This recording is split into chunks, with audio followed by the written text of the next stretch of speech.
చూస్ country delight, live better. ఇప్పుడే country delight app ని download చేసుకోండి.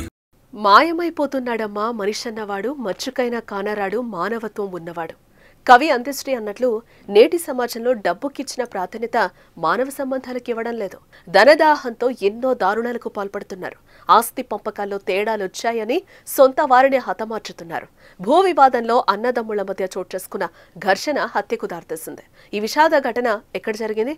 ఎందుకు హత్య చేయాల్సి వచ్చింది? భూ వివాదానికి కారణం ఏంటి? పూర్తి వివరాలు చూద్దాం.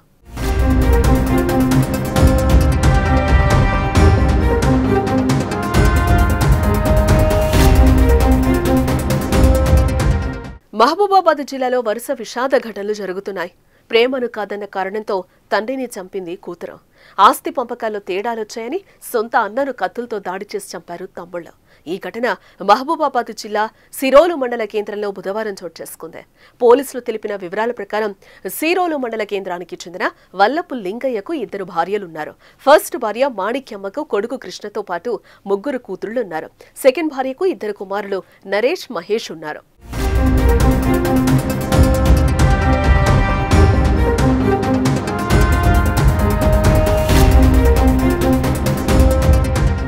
లింగయ్యకు గ్రామ సమీపంలో మెయిన్ రోడ్డుకు 16 ఎకరాల భూమి ఉంది. కొంతకాలం క్రితం ఆ భూమిని తన 3 కొడుకులు, కూతుళ్లకు పట్టా చేయించాడు. తర్వాత భూమి పంపకాలు కూడా చేశాడు. అప్పటి నుంచి ఆడపిల్లలకి ఎందుకు పట్టా చేయించావంటూ 2వ భార్య కొడుకులు గొడవకు దిగారు. ఈ విషయంలో గ్రామంలో పంచాయతీలు, పోలీస్ స్టేషన్లో కేసుల వరకు వెళ్లాయి.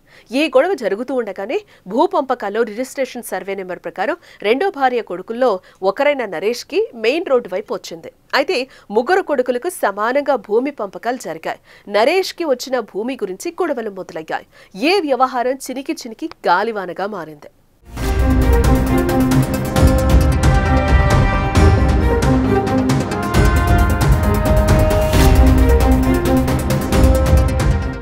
లింగయ్య మొదటి భార్య మాణిక్యమ్మ కొడుకు కృష్ణ తన కుటుంబ సభ్యులతో హైదరాబాద్లో జీవిస్తున్నాడు.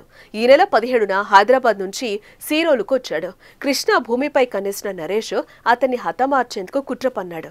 కృష్ణ తన వ్యవసాయ భూమి వద్దకు వెళ్లి గమనించాడు. పక్కా ప్లాన్ ప్రకారం కృష్ణ తమ్ముడు మహేష్, నరేష్, వారి భార్యలు, భావమర్ది అందరూ కలిసి వ్యవసాయ భూమి వద్దకు వెళ్లి కృష్ణతో గొడవకు దిగారు. విషయం తెలుసుకున్న తండ్రి లింగయ్య అక్కడికి చేరుకున్నాడు.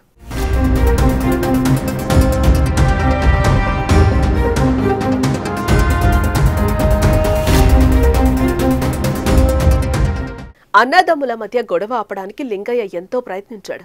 కానీ అప్పటికే తమ వెంట తెచ్చుకున్న కత్తులతో నరేష్ కృష్ణ మెడపై దాడి చేశాడు.